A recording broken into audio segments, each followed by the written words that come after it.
Что? Ваша любовь уже исчерпана? Я достаточно терпела. Он в последнее время дома не жил. Приходил, когда хотел. Почти всегда пьяным.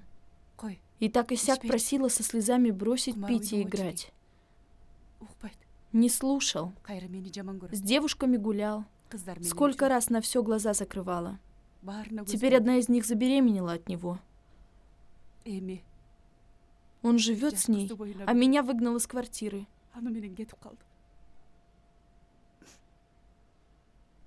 Что мне оставалось делать?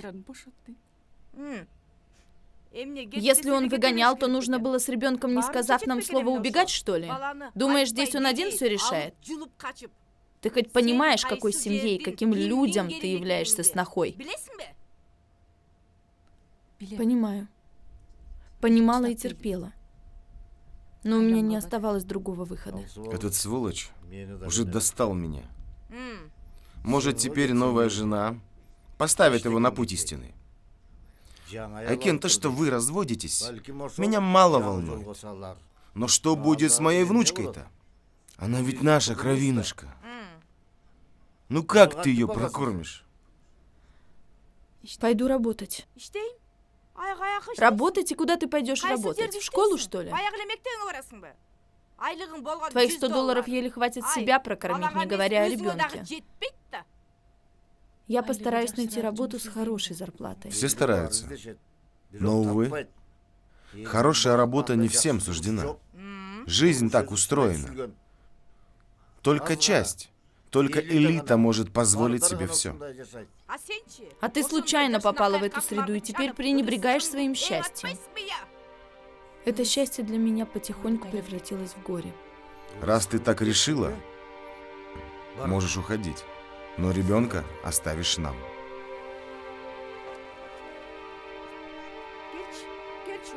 Иди сюда.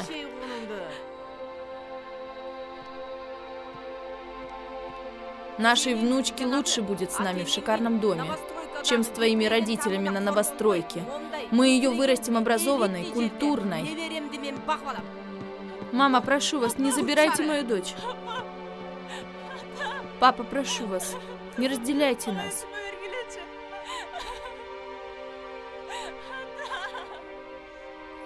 Она не только твоя дочь, но и наша внучка.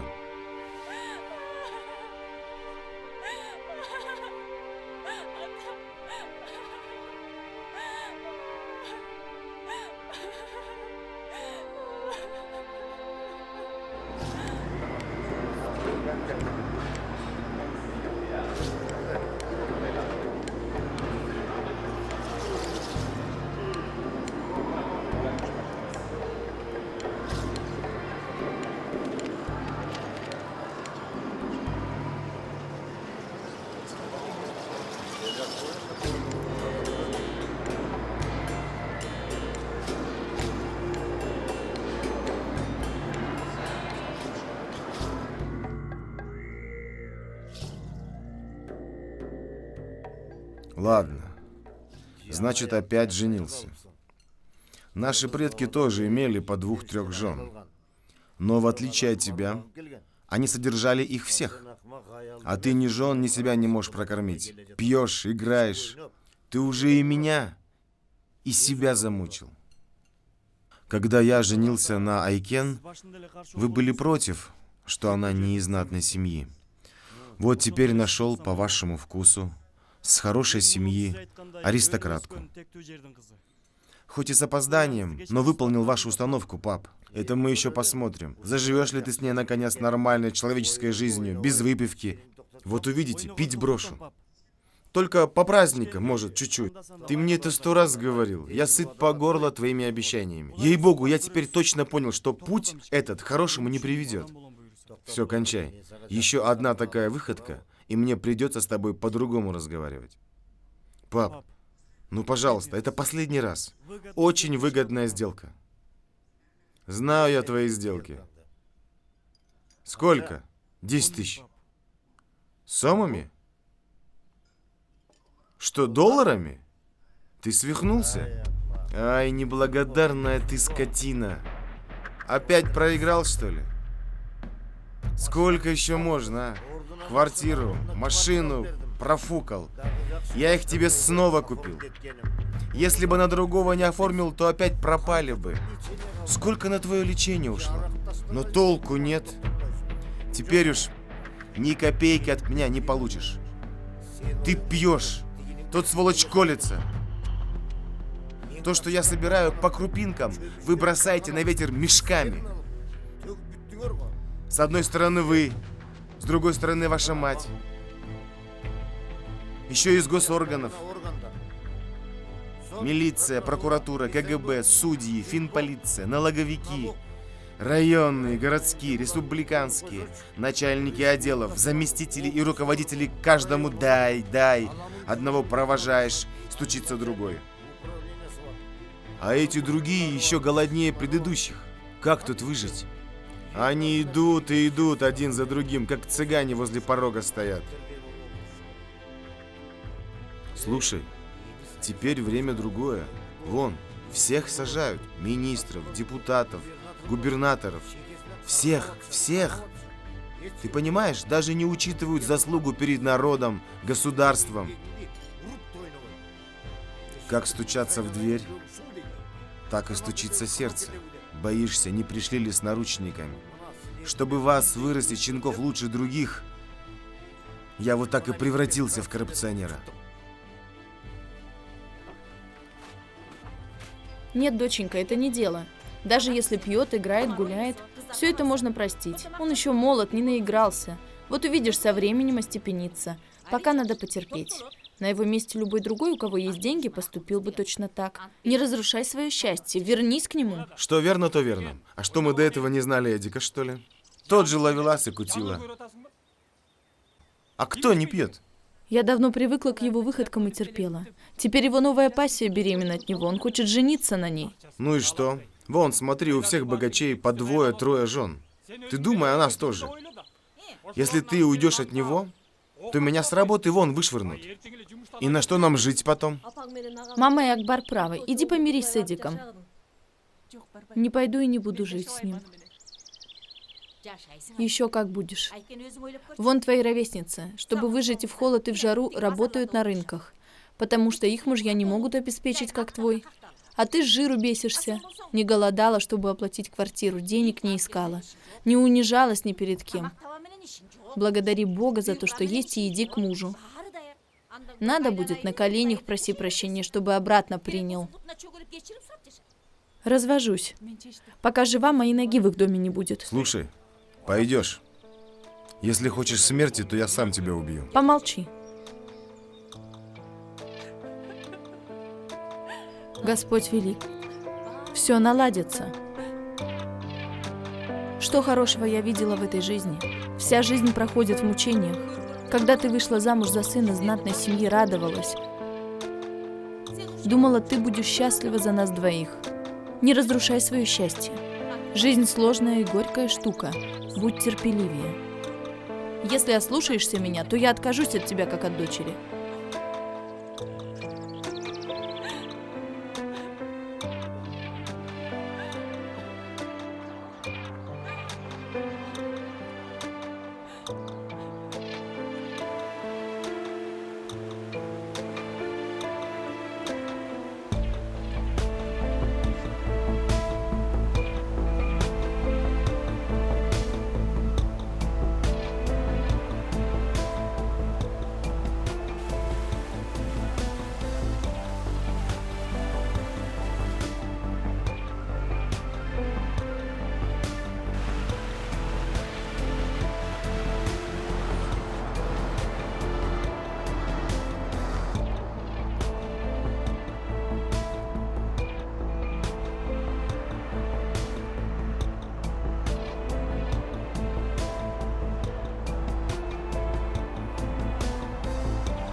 Пришел конец моему терпению.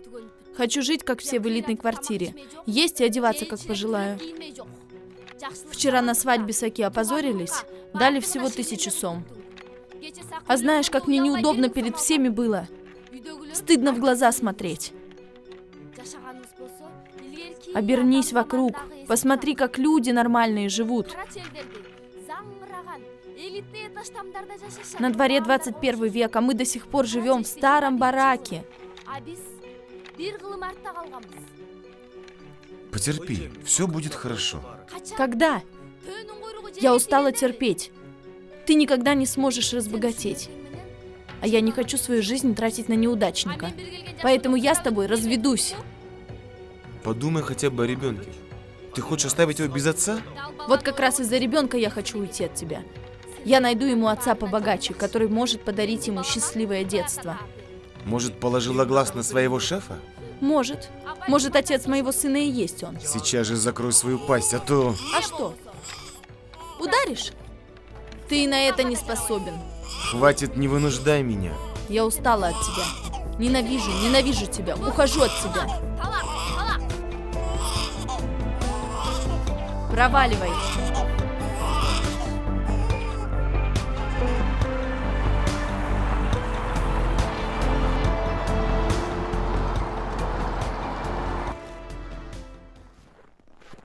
Здравствуйте. Здравствуйте. Сейчас лечу в Кыргызстан, оттуда в Москву. Все остается за вами. Вы уже усвоили работу. Не переживайте. Все будет хорошо. Я вас не подведу. В добрый путь. Я буду на связи. Да. Всего хорошего. Счастливо оставаться.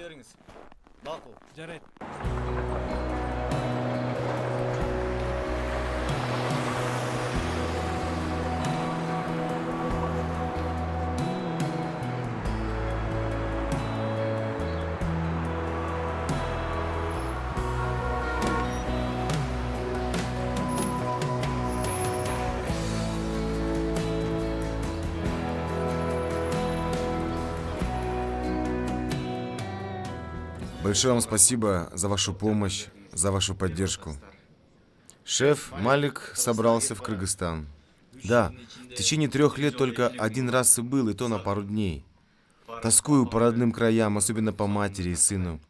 Побуду с родными, потом в Москву. Молодец. Не каждый может за 3 года в Астане заработать 2-комнатную квартиру в центре. Она стоит $100 000. За эти деньги в Бишкеке можно открыть хороший бизнес. Первым делом приеду. Вдохну, тоску развею, соскучился.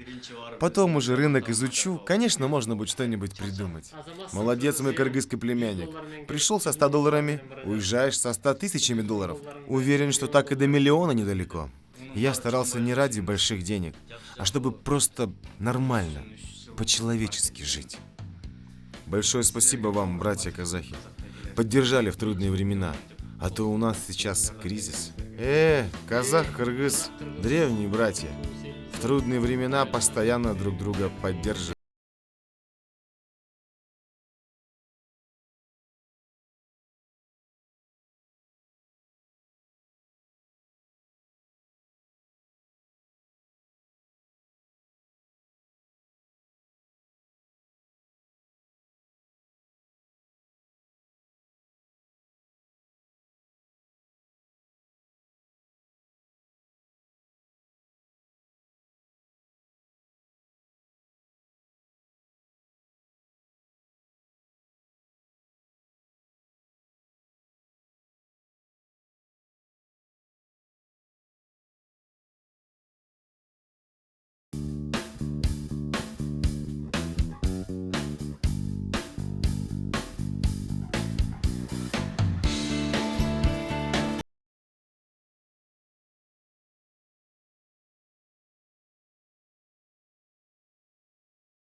Макет, как ты, Макет? Салам алейкум. Приехал. Ну, давай, я понесу. Ну, говорят, ты разбогател, а? Получаешь в месяц по 3000 долларов? То есть по миллион тенге? Все хорошо, вы как сами. Да мы-то как? Тут мне один говорит. Как так получается, Баке? Ты тогда был такой? И сейчас такой. А я ему что? Я всегда такой. В одной температуре хожу. Правильно, Маке? Как соседи? Все живы-здоровы? Новостей много. Самар построил дом и переехал. В их квартиру теперь Тима переехал. Бедный. Он, оказывается, продал свою благоустроенную квартиру, чтобы жене сделали операцию. У нее печень больная была. Доноры дорогие. И что он делает? Он отдает часть своей печени для пересадки. Представляешь? Молодец, конечно. Жена молодец. А то не всем женам можно отдавать печень. Я вот Саки никогда бы не отдал свою печень. Или ты, той женщине, которая только о деньгах думала, отдал бы свою печень? Ну не знаю это. Еще одна новость. Твоя соседка, тетя Шура, умерла. Внучка квартиру продала и купила дорогую тачку. Через неделю попала в аварию и бабах разбила. Теперь вот ни квартиры, ни машины. Вон теперь плачет. Их квартиру купила сноха миллионера Капарова. Он то ли депутат, то ли министр. Словом, крупная шишка, но жмот невозможный. Бедная девушка ушла от мужа алкаша и переехала в наш барак. Видимо, олигарх тест не помог. Ну вот и купил дом здесь. Понятно. Она девушка хорошая, миловидная. Новостей много я смотрю. Да, красивая. Ну что сделаем, Баки? Я домой зайду, сумки оставлю и проветрю комнату. Что, поляна будет? Поляна будет. Ну все, я буду ждать тебя как часовой. У нас уйма времени. Конечно.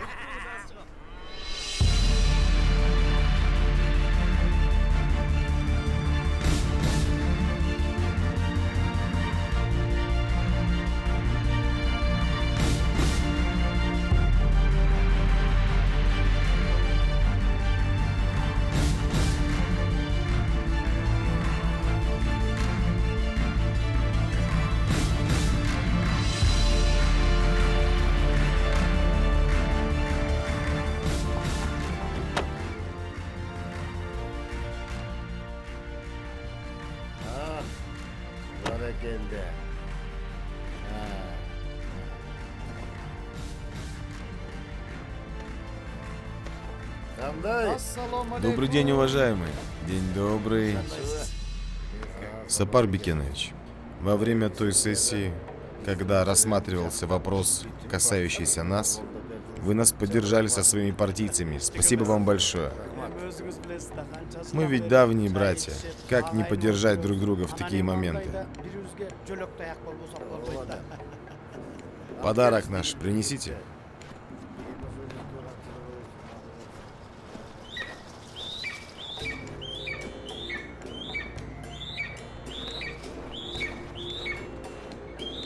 В день вашего рождения я был в Европе и не смог поздравить. Как говорится, лучше поздно, чем никогда.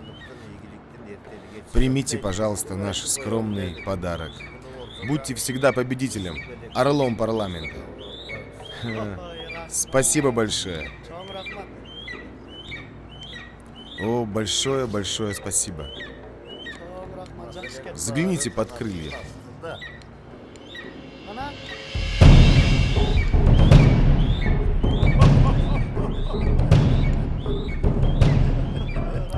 Спасибо. Недаром вас называют политическим гроссмейстером, а? Что только не придумаете. Пусть это будет маленькой поддержкой вашему крупному партийному хозяйству. Большое спасибо. Отнесите подарок в машину нового хозяина.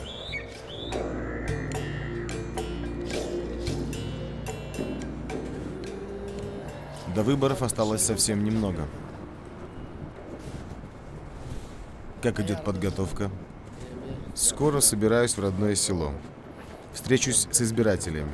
Надо подготовиться, подкинуть немного деньжат. Вчера Асанова закрыли. Сапаке пришло время объединять силы. Да, вы правы. Другого выхода нет. Коррупционеры придумали такое страшное слово. А кто не ворует? Все воруют. Если простому человеку дать возможность, он тоже будет воровать. А кто сейчас не хочет разбогатеть? Сейчас что происходит? Вот ловят коррупционеров, закрывают их, сажают, а потом показывают по телевизору дома, особняки, машины. А молодые наши ребята смотрят и думают, вот как можно разбогатеть. Вот самый простой и понятный путь к богатству. Буду коррупционером, буду богатым. Вы избирались депутатом, потом министром и снова депутатом. На этот раз, наверное, целитесь на более ответственный пост.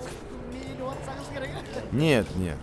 Более ответственный пост требует больших затрат, сил. Потом все это надо восстанавливать. Лучше от греха подальше жить тихо и мирно. Лучше заниматься своим бизнесом. К тому же в последнее время здоровье чуть беспокоит. А что случилось? Вы никогда не жаловались на здоровье? Возраст, дорогой мой, возраст. Аппетит пропадает. Тошнит иногда. Обращайтесь к врачам. Да. Видимо, придется. Я же в горах вырос. Никогда докторов не знал. А теперь понимаю, нужно пройти полное обследование. Вот завтра поеду в спецполиклинику. Надо лечиться. Надо лечиться. Народу, государству нужен здоровый и сильный Капаров. Наш Бишкек тоже растет. Конечно. Конечно, растет. Вот, парки сейчас приводят в порядок. А вот Айкен идет. Невестка олигарха. Твоя соседка. Больше 2 месяцев как переехала. Не гуляет, не пьет и не курит. Молодчина. О, красавица. Здравствуйте. Здравствуйте. Малик. Это твой сосед. Он только что приехал из Астаны. А, это вы мой новый сосед? Да, я недавно переехала в ваш дом. Я хоть и давно живу тут, но последние 3 года по работе находился в Астане. Как вас зовут? Айкен. Айкен переводится не просто лунное богатство, но богатство красоты. Красивое имя. Меня зовут Малик. Очень приятно. Где вы работали? Ваше лицо мне кажется знакомым. Раньше работала в школе. Потом пришлось дома сидеть. А недавно обратно устроилась. Было приятно с вами познакомиться. Надеюсь, будем хорошими соседями. И иногда сядем по стопочке выпьем. Всего хорошего. До свидания. Эх, где ты была, когда я был молод? Классная девушка, да? Да, красавица. Бедная, всегда ходила грустной. Первый раз вижу ее радостной. Ну, рассказывай, женился сам? Не женился, что ли? Я думал, ты молодую, красивую себе нашел. Да за такого миллионера любая пойдет. Вот на меня посмотри. Сколько лет с одной и той же старухой живу. Надо было сразу на молоденькой жениться. Как мне жениться на молодой? Жениться на молодой. Мы молодыми тоже шустрыми были. Я в кармане всегда носил несколько оберегов. Такие маленькие бусинки. И когда я видел красивую девушку, я ей говорил: девушка, возьмите эту бусинку и повесьте этот оберег себе на сережку, чтобы вас не сглазили, потому что вы слишком красивая, потому что я на вас смотрю и начинаю таять. А им это нравится. Они взлетают. Если бы ты знал, сколько я таких бусинок раздарил. И своей жене тоже подарил. Она такая счастливая была. Морда как картошка. Хвалилась потом. Красавица, мол.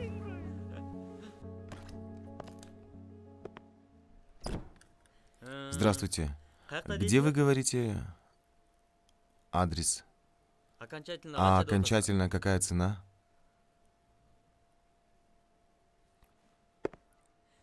Я вам сам перезвоню. Почему Элитая не привела? Вспомнил, что есть сын? А как удрал от нас, забыл, да? Ты же сама ушла от меня. Теперь что? Об этом говори и не говори. Смысла нет. Лучше расскажи о сыне. Как Элим? Наверное, уже вырос? Вырастили. Ты-то получал более $3000 ежемесячно, тратил на девочек. А нам высылал как подачку по $100 в месяц. Я пахал и день, и ночь, и не было времени думать о девочках. Чтобы экономить на квартплату, ночевал в интернет-клубе. Копил деньги и первым делом на рынке арендовал павильон, нанял реализатора, и вот так, через полгода, оплатив первые взносы, получил в рассрочку двухкомнатную квартиру. Туда поселил квартирантов.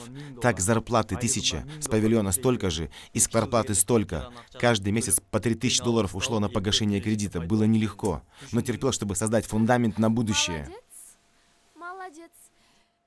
А если нам местечко в твоих планах о светлом будущем? Конечно, о сыне, да. А о тебе и твоем будущем пускай заботится твой новый муж. Ой, да ну его.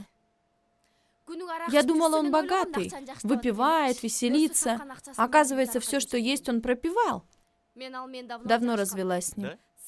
Ты оказалась гораздо лучше него. Приведи Элитая. Хочу увидеть его. Куплю, что надо. Одежду, игрушки. А то скоро собираюсь в Москву. Контракт на 2 года. Да? А какая там зарплата? Нормально. Если в Астане получал $3000, то в Москве, наверное, еще больше. Честно говоря, не ожидала от тебя такого взлета. Прям снова влюбляюсь в тебя. Бессовестная. Между нами все кончено. Наша любовь растоптала излишняя страсть к деньгам. Элитая приведи. Хорошо. Но тебе придется дать нам побольше денег. Воспитываю твоего сына как-никак. Ты ведь его 2 года не видел. Хорошо, договорились.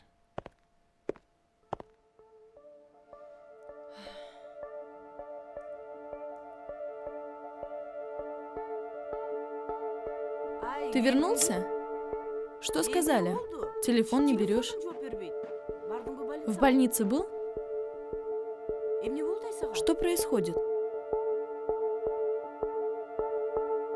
Что такое?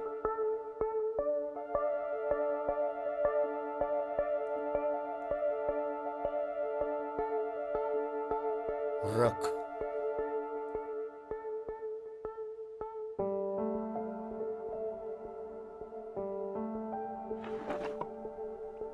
Что ты такое говоришь? Не пугай меня. Все кончено. Сказали, что уже поздно. Пораньше надо было показаться. Может, тогда вылечили бы. Может, они просто пугают, чтобы побольше денег заработать на нас. Я им сказал, что заплачу любую сумму. Сказали, что постараются, но не могут что-то обещать. Упустили время. Но должен быть какой-то выход. Я узнавал, что в Америке есть один медцентр, который успешно лечит рак. Но нужно $20 миллионов. $20 миллионов?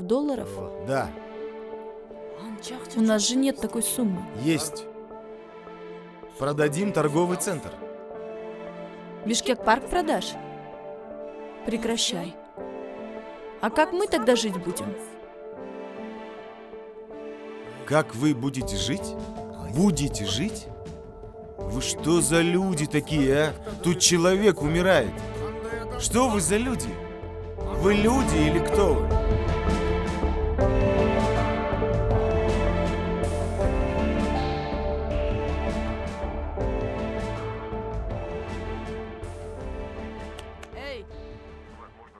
У вашего отца крыша съехала.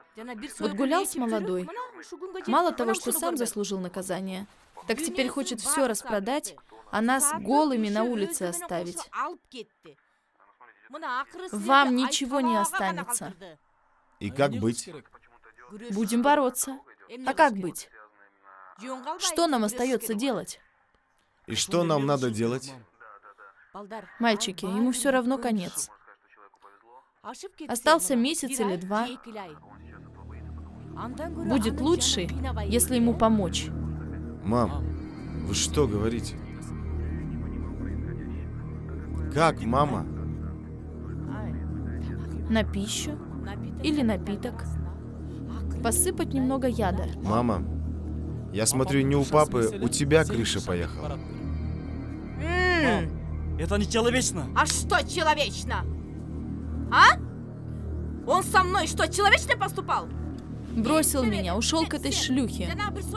Я не ради себя, я ради вас стараюсь. Нам сейчас всем тяжело. Если использовать яд, он же горький на вкус. А если вдруг почувствует? Ой, какой ужас. Мы что-то должны придумать. Придумайте. Вы еще молоды. У вас еще все впереди. А вы балуетесь, пьете, курите, играете. Ну ничего. Остепенитесь когда-нибудь. Вам еще жить и жить. Думая только о себе, этот старый хрыч положит крест на вашем светлом будущем. Пусть лучше умрет он. В конце-то концов, кто бессмертен? Все мы умираем рано или поздно. А хороший отец даже жизнь отдаст за своих детей.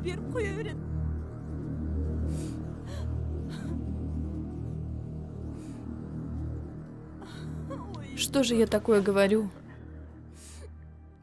Знаешь, был один мужчина, ухаживал, прохода не давал, в рестораны приглашал. Никак не хотел понять, что у меня есть жених, и что мы собираемся пожениться. Все проходу не давал. И вот однажды я решила проверить его. Сказала, что проблемы, срочно нужно $300.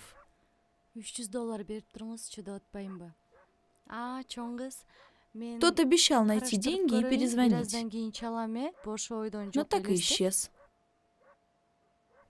Вот видишь, в этой жизни все так или иначе решают деньги. Человек стал рабом денег. Подруга, ты отказалась от денег и теперь здесь. С утра в школу, потом репетитором подрабатываешь. Может быть, надо было остаться с Эдиком? Пусть пьет, гуляет. Но его отец олигарх. Все равно поддержал бы вас. Знаешь, Мека, человек, в отличие от животных, живет чувствами. Да, жили комфортно, сыты, одеты, обуты.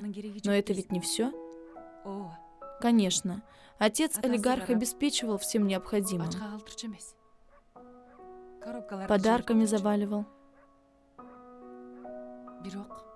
Но в духовном плане мне было одиноко. Мне не хватало человеческого тепла от мужа. К нам приехал дядя Тима в соседи.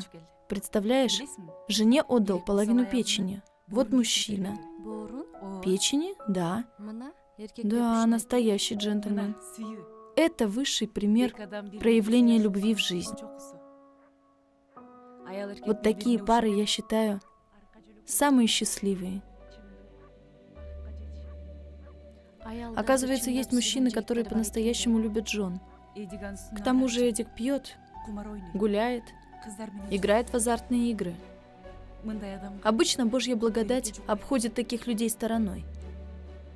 А значит, и спутникам таких пакостных людей не видать счастья. Значит, с Эдиком уже кончено?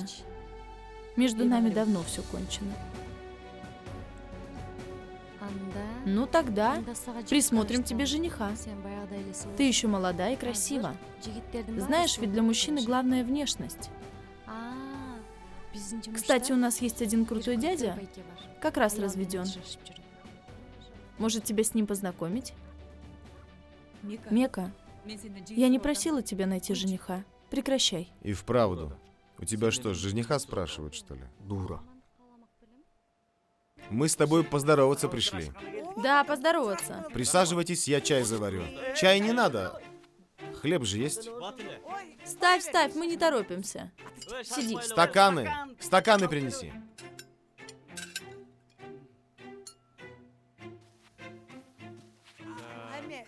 А мы слышали, ты в Астане много заработал. Старался по возможности. Мы тоже не с пустыми руками пришли. Это с нашего огорода. Угощайся. Да, вода. Мы и здесь станем миллионерами. Скоро. Буду рубить тополя. Их 5000 голов. За одну по 200 сом. Считай, 1 000 000 будет. Вот так мы миллионерами и станем. Ты ненормальный. Думаешь, так просто стать миллионером? Они пока не звонят все равно. Позвонят рано или поздно. Поэтому день и ночь телефон не отключаю. Все жду. Да ты уже полгода ждешь.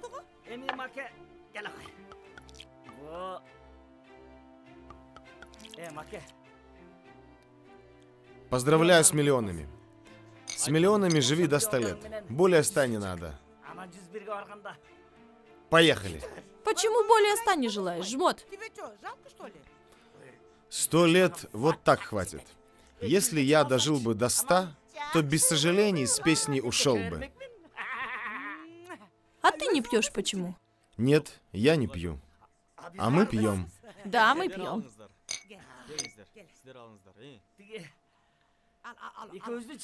По скромным подсчетам, за всю жизнь я выпил примерно 15 000 литров водки, вина, пива. Однажды у водителя водовоза спросил, сколько вмещает бочка. Он сказал 3000.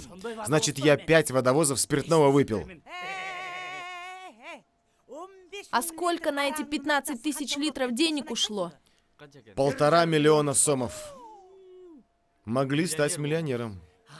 А на сигареты вдвоем еще 1 миллион потратили.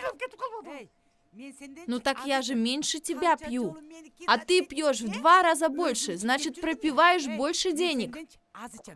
Если бы у нас было столько денег, как у Малика, тогда, ох, жили бы себе в центре города, в элитной благоустроенной квартире. Я бы крутую иномарку купил. А на ней молодых девчат мечтаешь катать, сволочь. Как девчонок видят по сторонам, шею сворачивает. Жарко стало.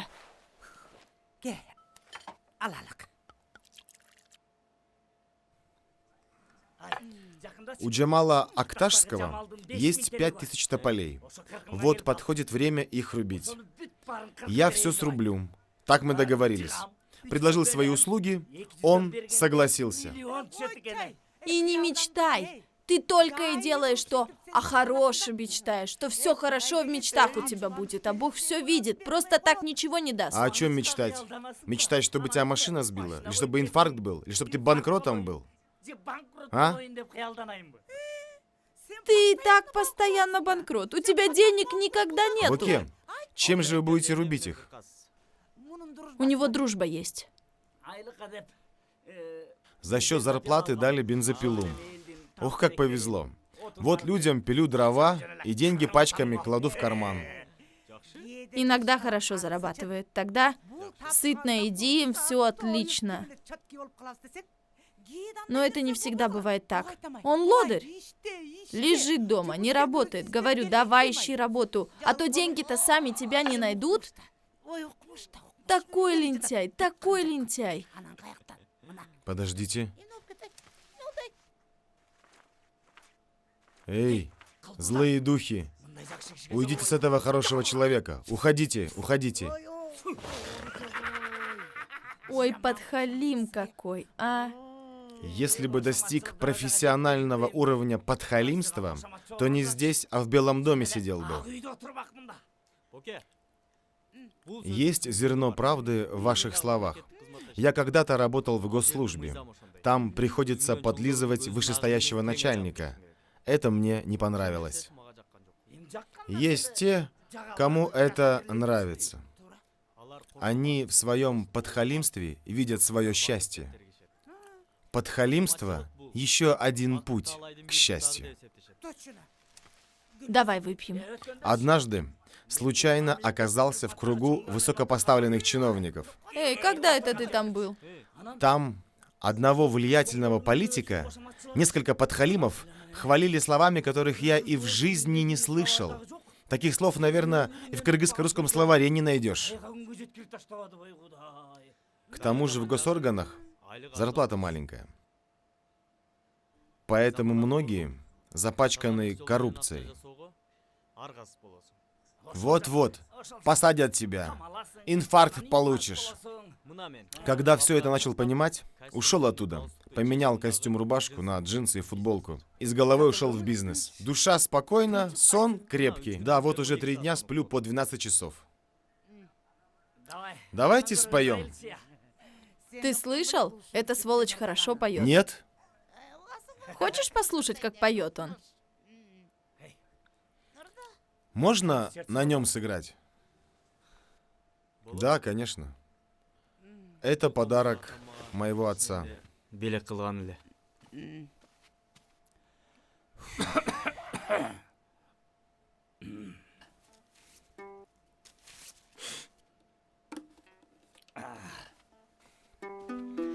Кана бокем? Таластын чөбү чекенди İyi. чекенди гүлү бекенди кара көз сени көп ойлобой апендиң болуп кетенди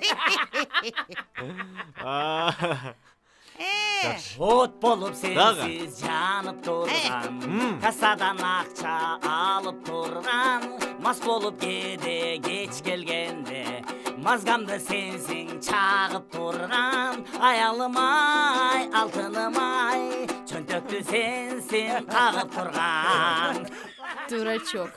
Нельзя же так. Постыдись. Боке прекрасно поете. Ерунда это. Вот Тима действительно хорошо поет. Да, лучше, чем Боке. классно Исключительно. Но без аккордеона, наверное, не поет.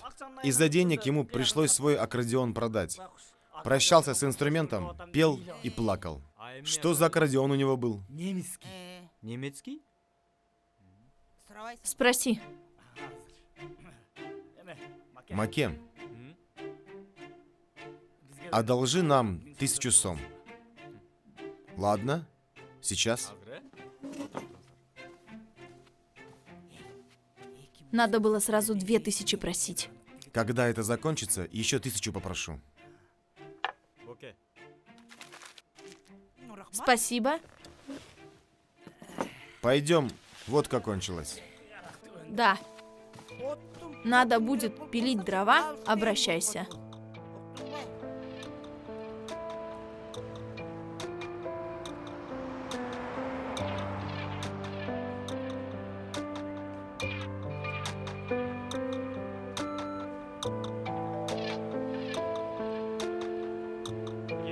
Я Айкен. Мама и Айкюн дома? Вам сюда нельзя. Почему? Приказ такой. Всего хорошего.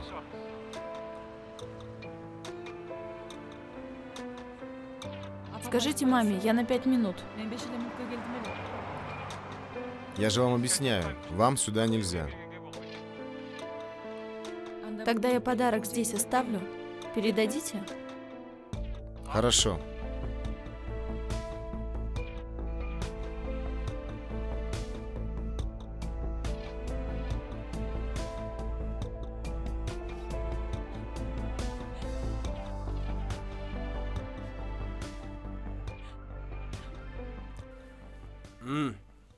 Уксаң?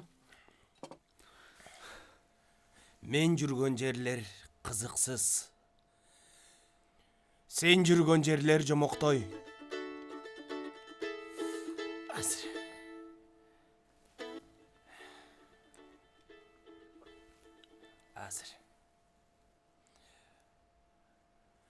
Мен сенсиз жашай албай. Жашагансып жүрөм жаным.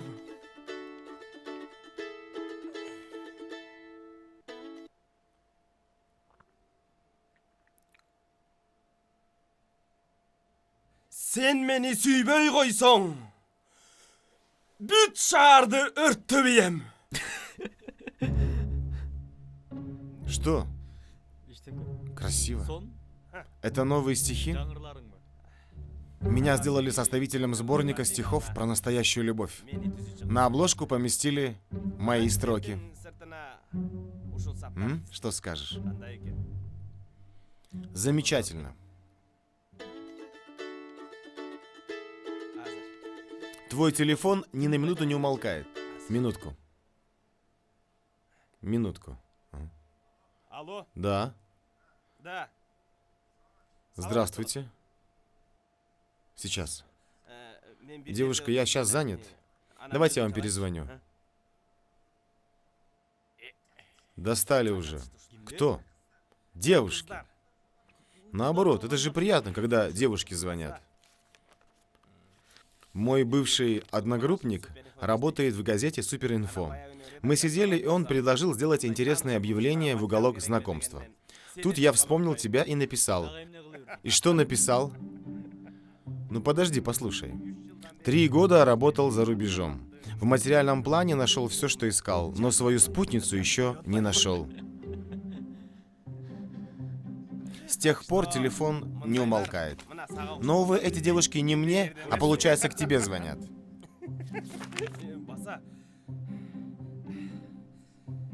Сейчас. Смотри. Очень даже симпатичная девушка. Ей всего 19 лет. Мы поговорили, видно, что умная. И замужем еще не была. Может, попробуешь с ней? Как раз в Москву возьмешь ее с собой. Друг, я же не просил тебя искать мне девушку.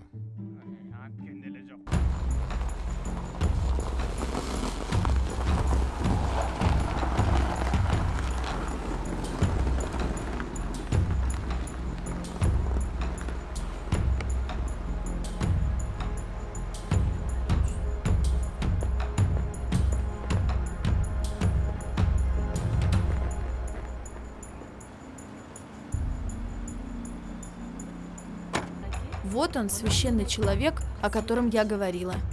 Имеет высшее образование, в свое время работал на ответственных постах, а теперь в пути к Богу. Многим людям помогает, даже неизлечимые болезни лечит. И сам от рака вылечился. Не я лечу, а лечит сам Бог. Я всего-навсего обращаюсь к Нему с просьбой.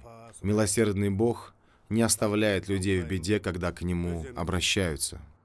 Как вы вылечились от рака? Тогда мне было под 40.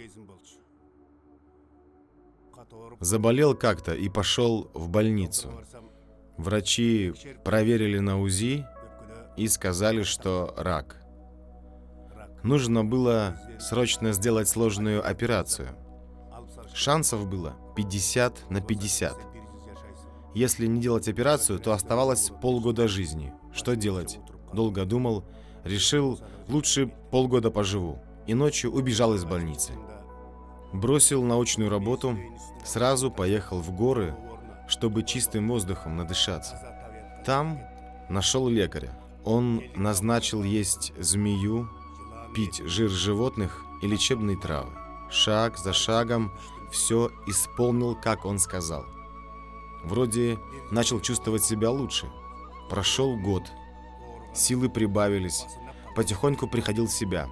Понял, что не умру. Поехал в город, показался к врачу.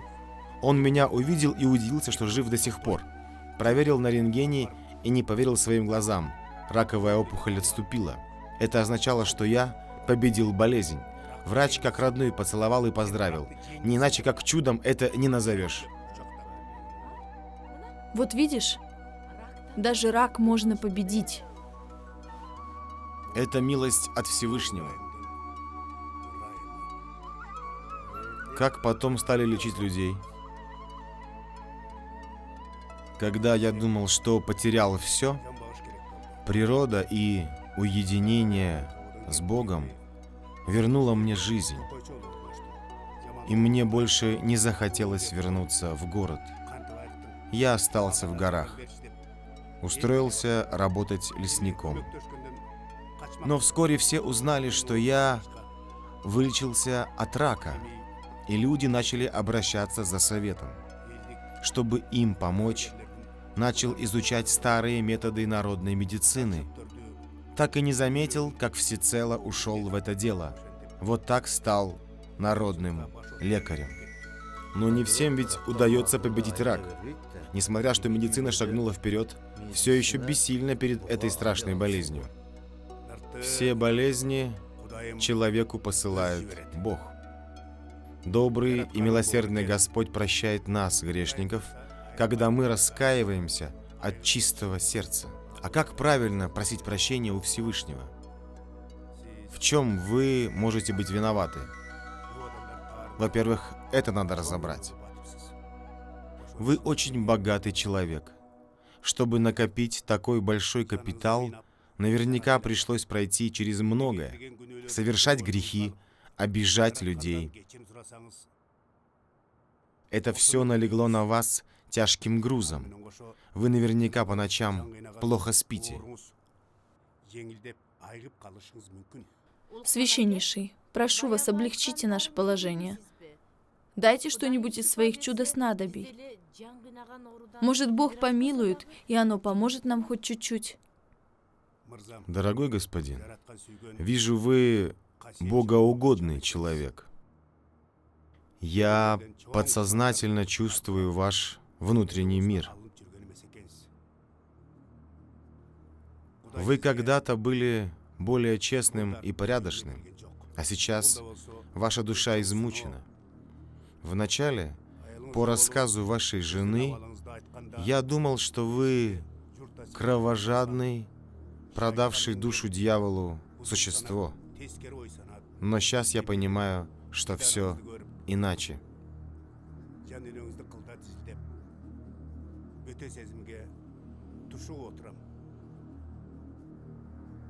Я просто не могу дать ему те лекарства, но есть другие.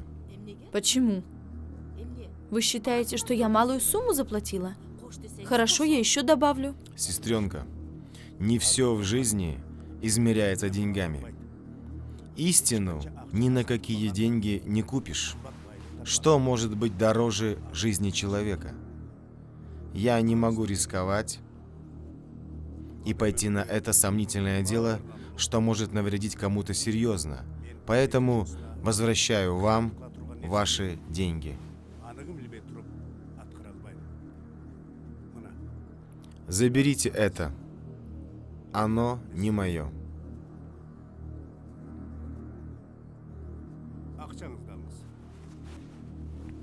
Не понял.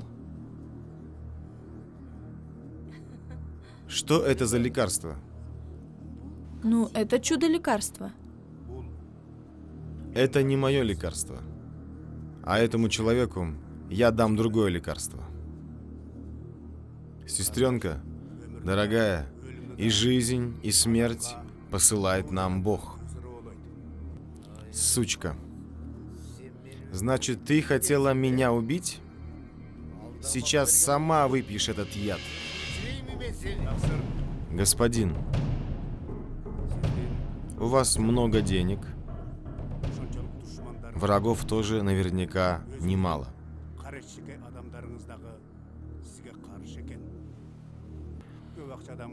Много денег никогда не приносило счастья. Только Бог дает и отнимает жизнь. Идти против воли Всевышнего – это грех.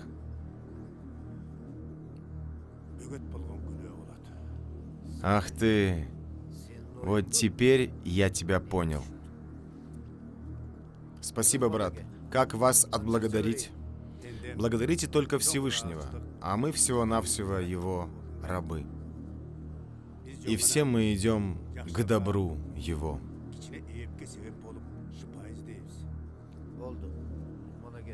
Большое спасибо вам. Я к вам еще приеду. Счастливо оставаться. Рахмат. Как дела? Все хорошо. Этот сосед, который пол печени отдал жене, его Тима зовут? Да, Тимур. Он дома?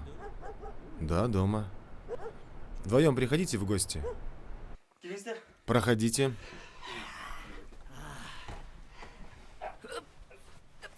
Присаживайтесь. Отырыңыздар.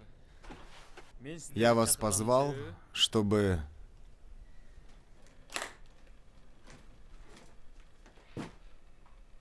Аккордеон? Немецкий. Алтар- Сыграйте.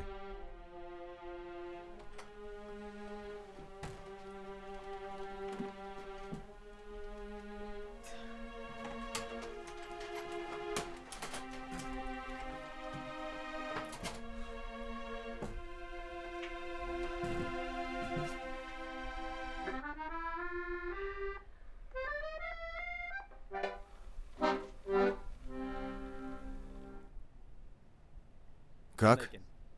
Прекрасный инструмент. Клавиши легкие, как перышко. Ну так спой что-нибудь прекрасное, не пропадать же зря. Пойте.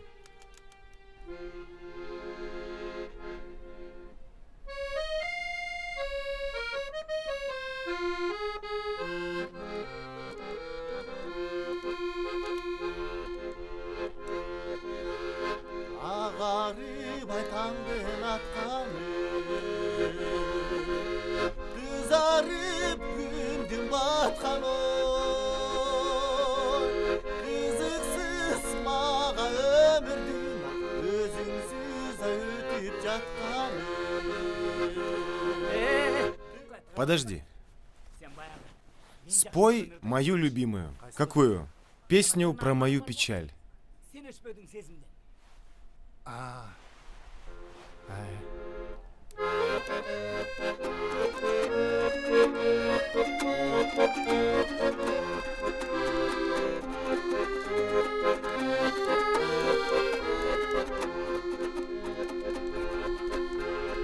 Aylançıkta seni görgön gezinde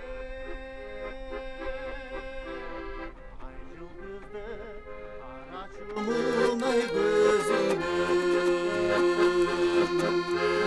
Alan sayın ala kaçıp karegi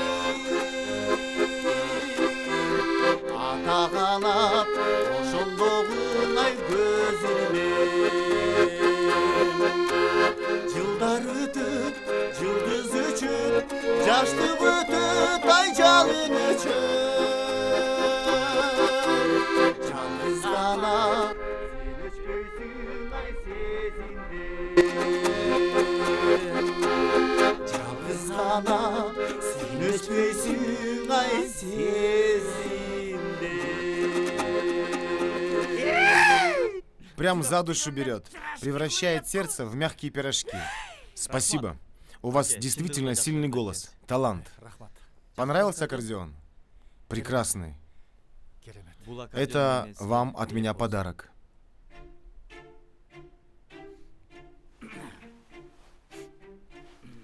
Комус отцовский.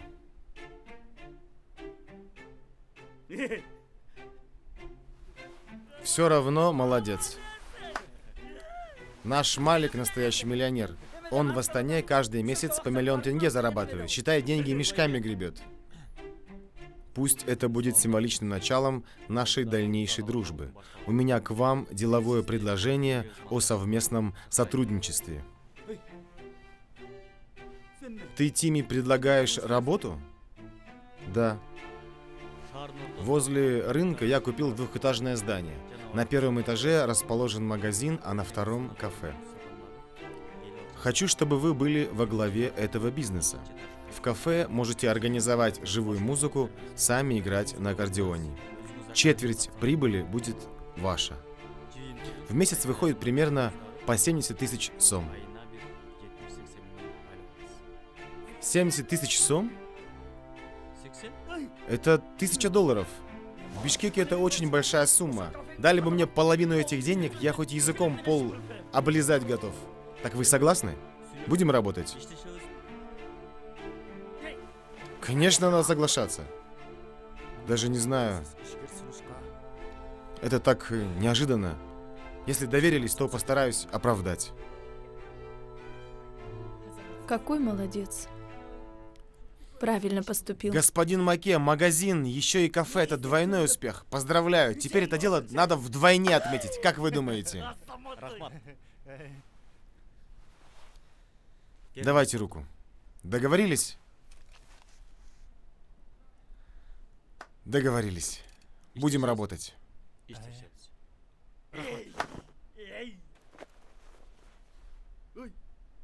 Теперь надо обмыть пойти? Конечно, обмоем. Идемте в кафе в наше. И заодно Тимура Байке познакомим с его новой работой. Уважаемые дамы и господа, приятного вам отдыха. Сегодня в нашем зале сидит хозяин кафе, это Малик Байке. И специально для него следующая композиция.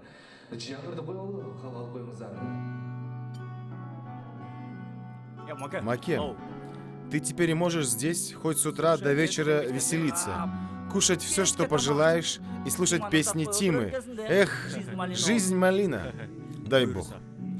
Но здесь я оставлю Тиму Байке, а сам еду в Москву. А чем ты вообще занимаешься? Поделись своим секретом заработать миллион. Сначала работал оператором в компьютерном клубе. Постепенно освоил дизайн и стал компьютерным дизайнером. Сейчас в Москву пригласили. За кафе не переживайте, я здесь. Хорошо.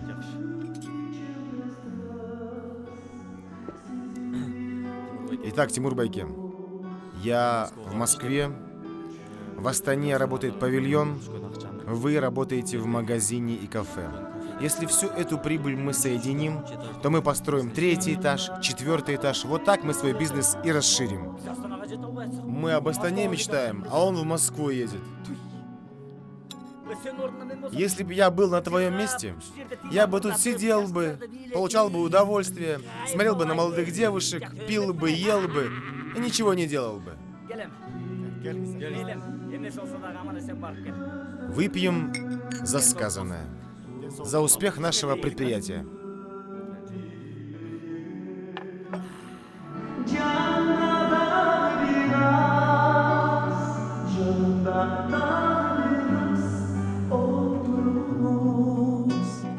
Canımda dağı biraz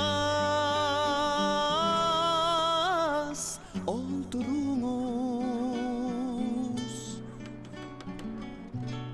Иду. Ты же мой хороший. Ты уже подрос, мой малыш. Когда я вырасту, буду миллионером. Дай бог, будешь миллионером. Эй, вы, миллионеры.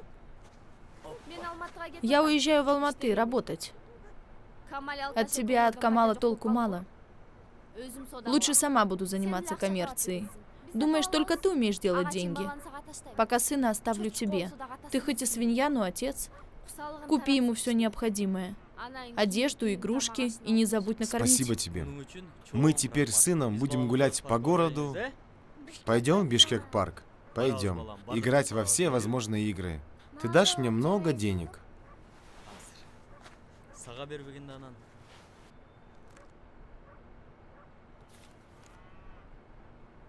О, сколько много денег. Папа, деньги. Мама, деньги. А мне? За мои услуги.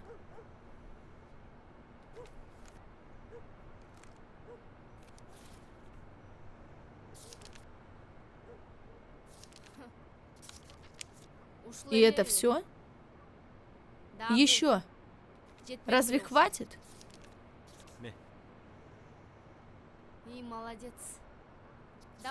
Ладно, я пошла. Можешь задержаться еще дольше. Хоть замуж выходи и оставайся там, в Алмате. Ты же у нас мастер по этому делу. Любому фору дашь. Могу и на самом деле выйти замуж, а что? Я все еще как персик сочная, только ты и этот гребаный алкаш Камал недооценили меня по достоинству. Выйду на улицу, мужчины слюнки глотают, знакомиться хотят. А я всего-то 2 раза замуж выходила. Полно тех, кто 3-й, 4-й, 5-й раз замуж выходит, и тогда счастье Найди, находит. будь счастлива. А я не желаю тебе счастья. Хочу, чтобы купленная квартира в Астане сгорела дотла. Вы опоздали, многоуважаемая госпожа. Я уже продал эту квартиру и удачно вложился в кафе. Тогда я желаю, чтобы ты обанкротился на нем. Боже, не дай этому придурку счастья. Иди уже по своим делам.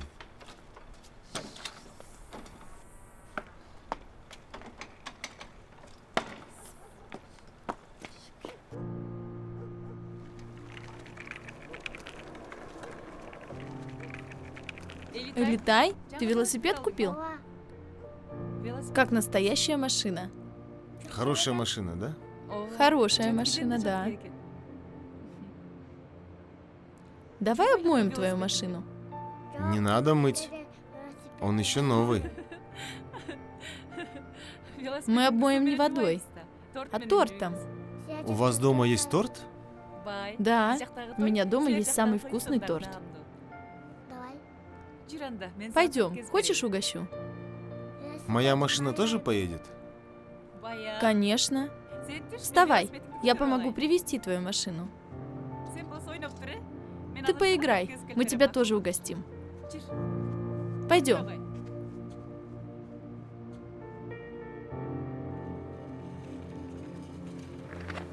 Летай где? У Айкен Идже.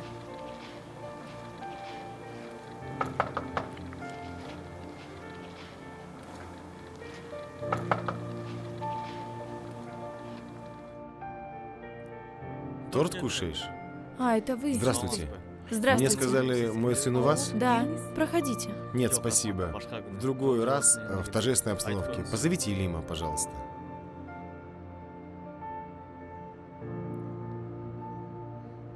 Сынок, нельзя так. Не стыдно тебе? Не стыдно. Не стыдно, говорит.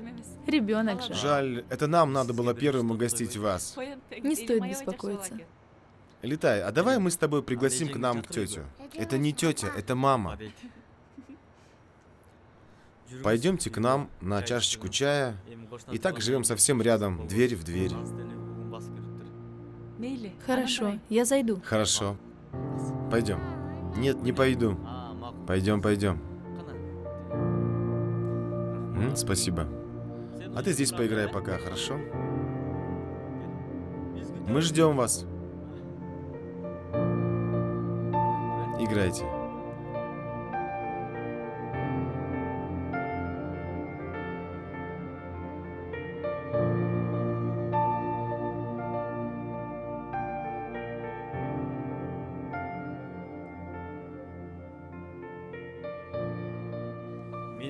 Вообще-то я очень редко пью. Но думаю, нет греха чуть-чуть пригубить с такой очаровательной соседкой, как вы. Тем более вино из Парижа стоит того, чтобы попробовать. Плюс ко всему, оно безалкогольное. Я тоже не пью. Но если вино из Парижа, тем более безалкогольное, Наша компания международная. Я в Москве, мой друг в Париже. Вот он и прислал эту бутылку. Францияның жүзі менен екен, как раз бізге бұйрық тұр. Келіңіз. Эмне дейсіз? Наконец-то у нас есть возможность познакомиться поближе. Давайте за то, чтобы всегда оставаться мирными, дружными и лучшими соседями. Келіңіз.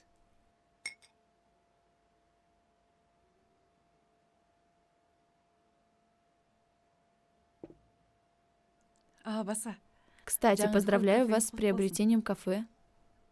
Я очень рада, что вы доверили это дело Тиму Байке. Тима Байке молодец. Своим поступком показал высокий образец человечности. С такими людьми хочется иметь дело. Мне кажется, таких хороших людей, как вы, очень мало. Давайте выпьем за вас. Келіңіз, рахмат.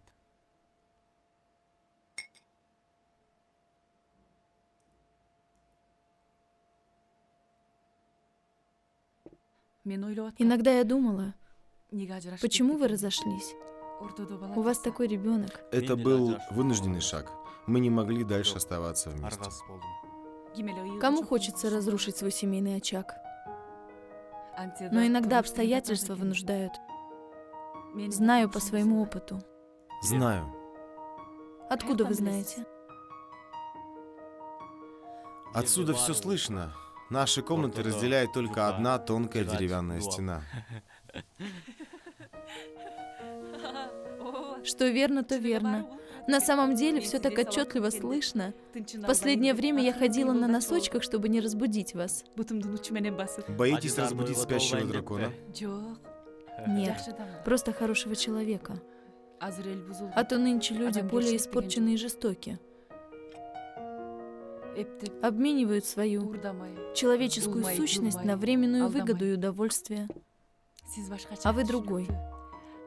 Добрый, понимающий. Спасибо за столь высокую оценку.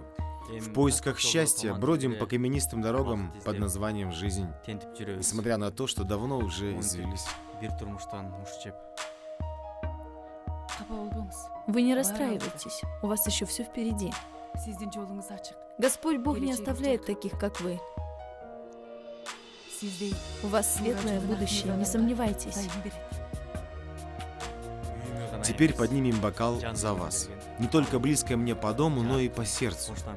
За родственные души.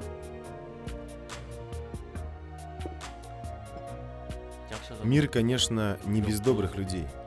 Но пока не познакомишься и не поговоришь по душам, не узнаешь их. Вот, например, вы.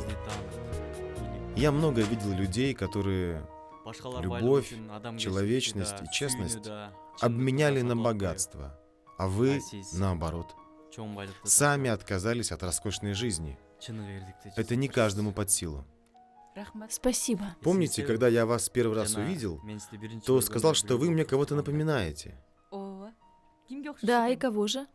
Я долго думал, не мог вспомнить, кто вы, где я вас видел. И где вы меня видели? В мечтах, во сне. Я, оказывается, хранил ваш образ в самых глубинах своего сердца. И всю жизнь мечтал увидеть наяву, в жизни. Знакомая незнакомка.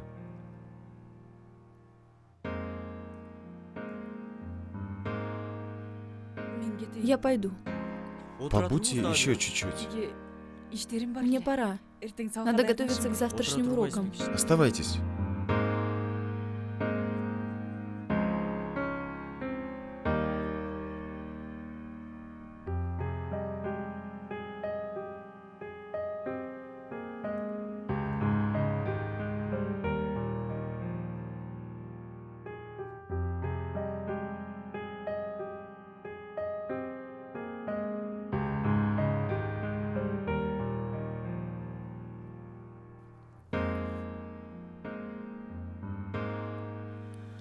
Хожу на носочках, стараясь не разбудить спящего человека, а разбудила спящие чувства.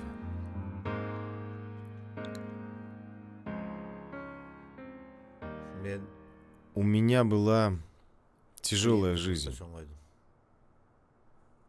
Я с детства знал цену вещам и всю сознательную жизнь старался как можно больше заработать. В этих целях начал заниматься торговлей, ездил в Россию и Казахстан, сколотил состояние честным трудом, открыл крупные точки в стране, но сотрудники госорганов своими проверками сильно мешали.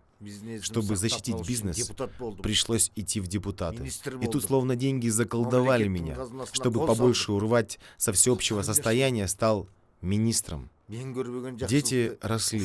Чтобы дать им то, чем сам был обделен, я их избаловал. К тому же наркоманы и бандиты выслеживают детей богатых, чтобы делать на них деньги. Так я и не уследил за детьми.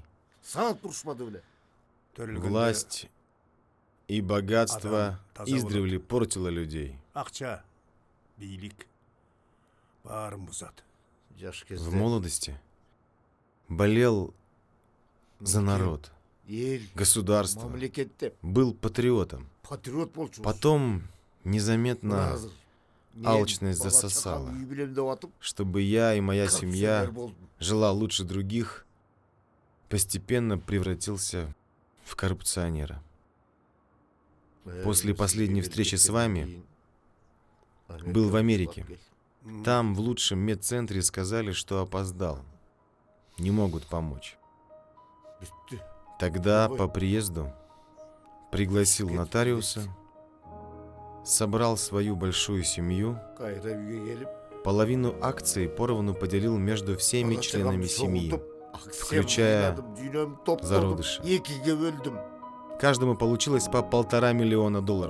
Другую половину акций зарегистрировал в дом престарелых, в детские дома, в центральную мечеть и в больницы. И начал стройку большой мечети. Вы сделали большое, доброе дело. О, пусть Всевышний будет доволен вами. Я подумал, что чем больше денег оставлю детям, тем больше они будут губить себя. К тому же я готовлюсь к вечности, в путь туда. И хочу хоть как-нибудь искупить свои грехи, загладить свою вину перед теми, кого я обидел, и очиститься.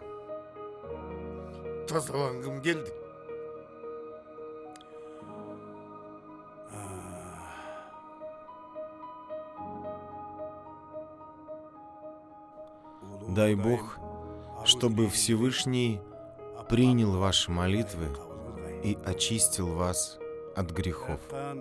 Может, если Он пожелает, то вы проживете еще долгую и счастливую жизнь.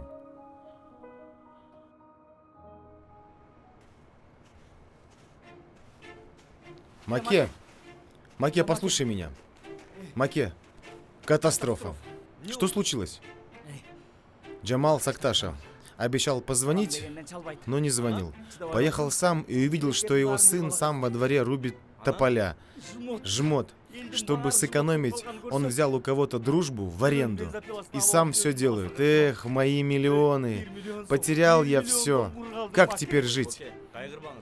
Не расстраивайтесь. Так может, мы с вами вместе посадим 5000 тополей, и вы потом будете рубить их? Молодец. У тебя голова хорошо соображает. Чтобы посадить 5000 тополей, много-то и денег и не надо. У меня в планах есть купить кошару в селе. Заведем скот.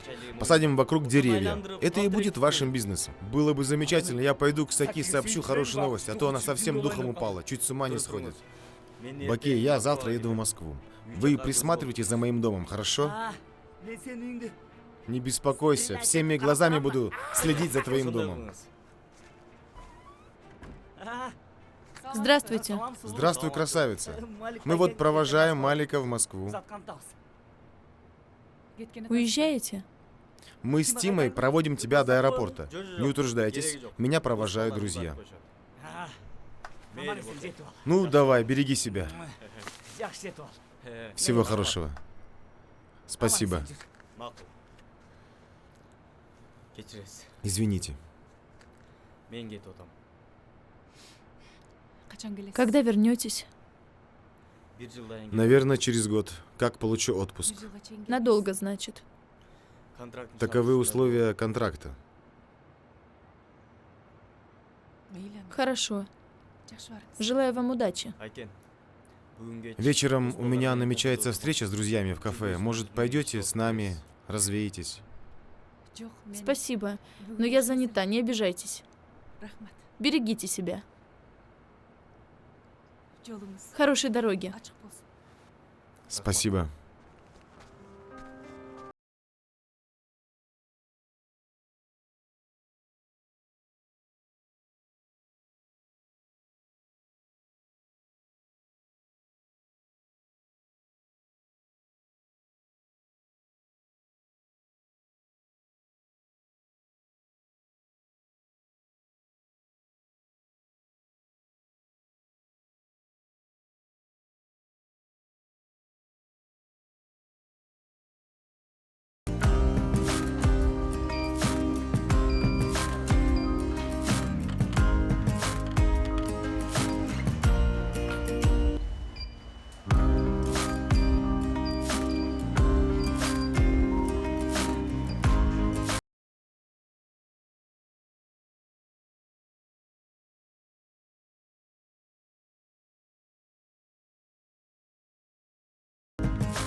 да? Здравствуйте. Это я, Айкен. Взяла ваш номер у Бопу Байке. Вы не обиделись на меня за то, что вчера не пошла с вами в кафе? Не обижайтесь, пожалуйста. Мне не хотелось идти в шумное место. Нет, не обиделся. Наоборот, почувствовал себя неловко, что сделал некорректное предложение. Нет, все хорошо. Желаю вам счастливого пути и благополучного возвращения на родную землю. В следующий раз, если пригласите, обязательно пойду. Приглашу обязательно. Ладно, не буду отнимать у вас время. Хорошо долететь. Спасибо, Айкен. Тебе тоже счастливо оставаться. Это твой номер? Да. Можно я с Москвы буду звонить? Да, конечно. Спасибо большое. Я обязательно позвоню. Я буду рада вашему звонку. Хорошо, Айкен. Увидимся. Мне пора идти на регистрацию. Счастливого пути. Спасибо.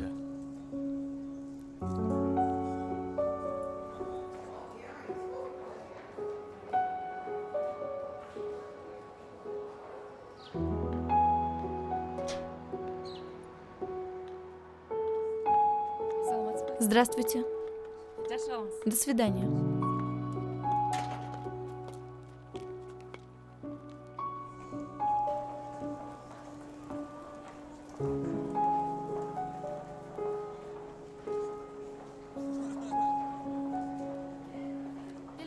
Проходите. Здравствуйте.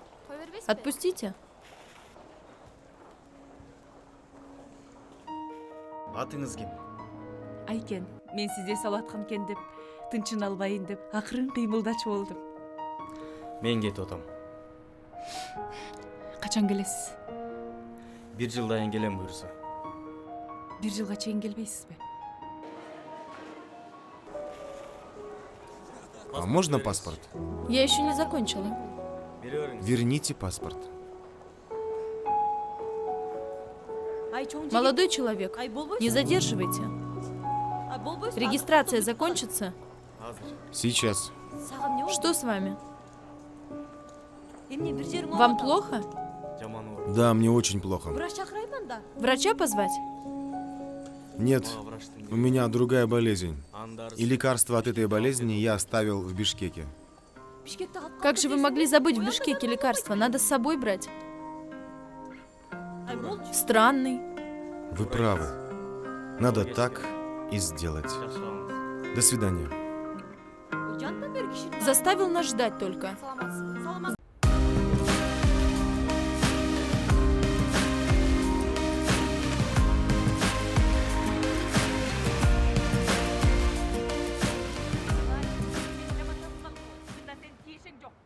Мен мұны кредитке алғам. Я же говорю тебе, с батей уже все. Максимум осталось месяц ему жить. Потом мы все получим. Он всем по $1,5 миллиона оставляет. Айкон тоже получит столько же. Слышишь, твоя дочь станет миллионером. Учти все это за счет меня. Твоя развалюха стоит $10 000.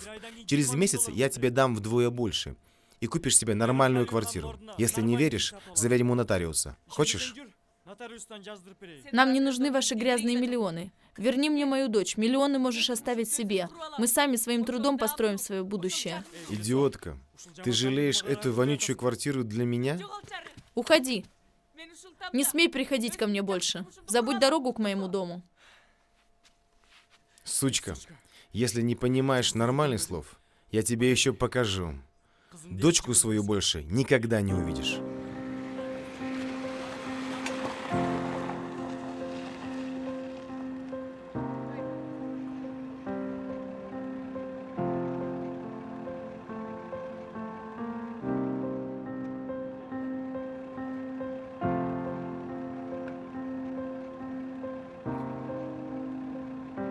О, богатей, ты чего не уехал?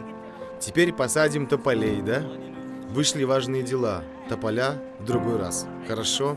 Буду ждать с нетерпением. Что, билеты обратно сдал? Нет, прям с регистрации сюда. А что? Билет сгорел, что ли? 10 000 сом. Одна зарплата. Месячные? Наверное, дела сверхважные, да? Да, очень. Айкен у себя? Да, но к ней только что зашел пьяница-муж. Муж? А что, он часто приезжает к ней? Сегодня первый раз его вижу. Спросил у меня, где живет Айкен. Когда он пришел? Только что? 5 минут. Но уже ругаются. Как раз сидел, подслушивал их.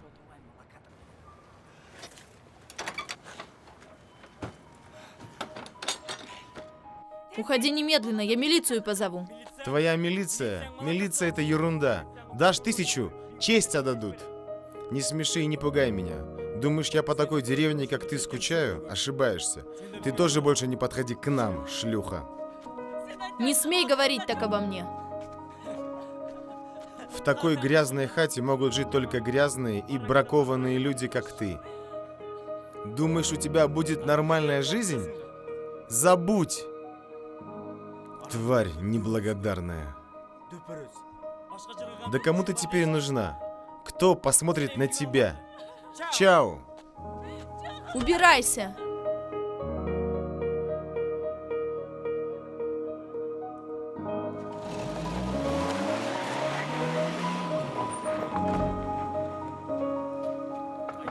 Айкен! Айкен! Айкен! Открой дверь! Айкен! Надо поговорить!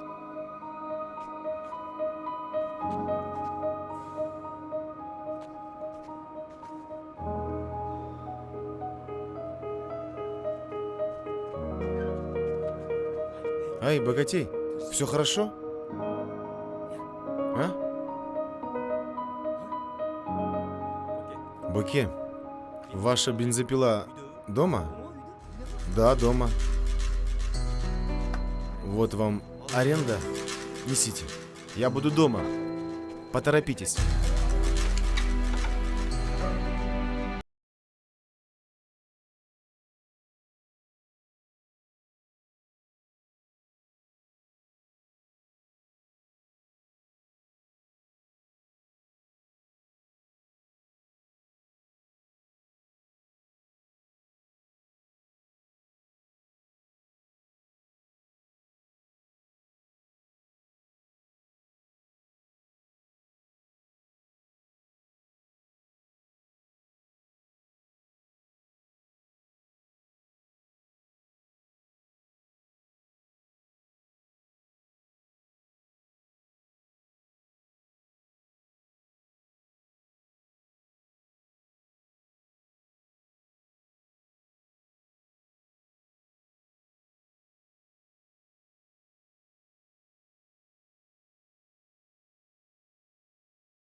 Айсакен.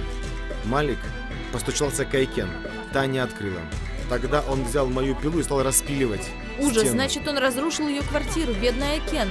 Да ладно, что он пилит. Вон в аренду дал нам 1000 сом. Сейчас выпьем с тобой вдвоем. 1000 сом? 1000 сом. Давай я сбегаю в магазин и быстренько отметим. Отдай мне. Отдай мне, я Ты сам с ума скажу. сошел? Ты знаешь, сколько ты в магазине должен? Отберут. Ты лучше постирай, а я сбегаю.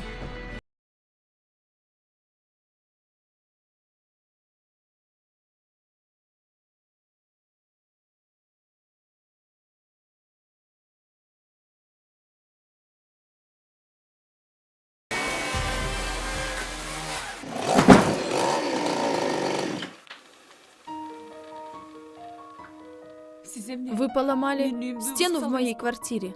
Что происходит?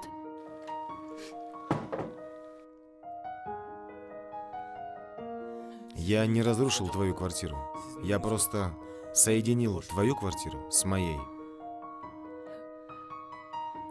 Вы просто хулиган.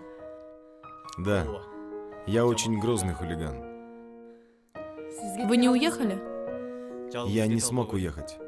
Жизнь без тебя мне показалась совсем неинтересной. Шеф, извините, у вас тут все в порядке? Вы не уехали? Не смог один уехать. А, понятно. Баке, пойдем отсюда. Не будем мешать. Бензопилу заберу? Забирай, спасибо. Пойдемте со мной. Куда? В Москву? В мою жизнь. Будьте всегда со мной.